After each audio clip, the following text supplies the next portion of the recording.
ازيكم يا حبايبي، عاملين ايه؟ لو عايزين تعملوا رز بلبن زي المحلات، قوامه كريمي، طعمه تحفة، سهل. هنضيف له تركاية بسيطة خالص هتخلي طعمه في حتة تانية.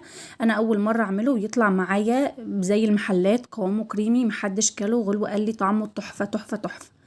حاجة سهلة بسيطة، يلا بقى نبدأ نعملها مع بعض. اول حاجة هنجيب حلة على النار، نحط فيها 4 مجات مياه ساقعين، ننزل عليهم بنص مج من الرز المغسول ومتصفي.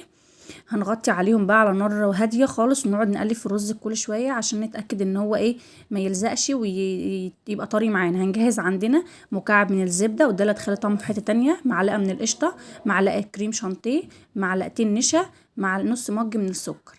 كده الرز عندي طاب خالص، والميه تقلت كده، النشا اللي فيه طلعت. هنجهز عندنا بقى اللي انا كنت جايبه لبن امبارح كامل الدسم وغليته وحطيته في التلاجة. انا هطلعه من التلاجة على طول على الرز. هنزل بالكيلو من اللبن، نص المج الرز بيحتاج كيلو من اللبن. هنزل عليهم بنص مج من السكر اللي احنا كنا مجهزينهم مع بعض. هنزل عليهم بنص هنجيب بقى كوباية عندنا نحط فيها نص معلقتين كبار من النشا، على معلقتين كبار من الكريم شانتيه. ننزل عليهم بنص كوباية من المية السخنة او نص كوباية من اللبن، وهندوبهم مع بعض كويس خالص، وننزل بيهم على الرز ونديهم تقليبة مع بعض. هننزل عندنا بقى بمعلقتين كبار من القشطة.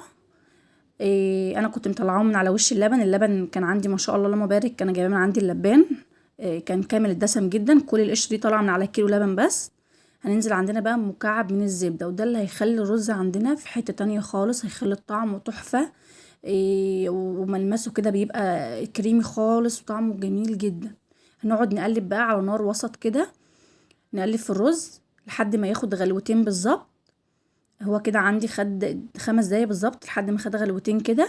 كده هنهدي النار خالص زي ما بنوطيه على الرز كده، شمعة خالص، ونبدأ نغرب بقى في الأطباق بتاعتنا، أطباق التقديم أو الكاسات. الكمية دي عندي عملت اللهم بارك 8 أطباق. على حسب أطباقك بقى، أنا أطباقي كانت صغيرة عملت معايا 8. هنغرف عندي كل الكمية بالشكل ده. كده خلصت كل الكمية، غرفتها في الأطباق. هنبدأ نزينها بأي حاجة بقى عندنا، أي مكسرات عندك. أنا ما كانش عندي بس غير جوزة الهند، فحطيت عليها جوزة الهند. انت لو عندك زبيب عادي، سوداني، كاجو، عين جمل، أي حاجة بتمشي عليه. أنا ما بحبش عليه غير جوزة الهند بس. بس وبألف أنا حبايب قلبي، مخدش مننا وقت، كان زي بتاع المحلات بالظبط، قوامه كريمي، طعمه تحفة. وبألف أنا حبايب قلبي، باي.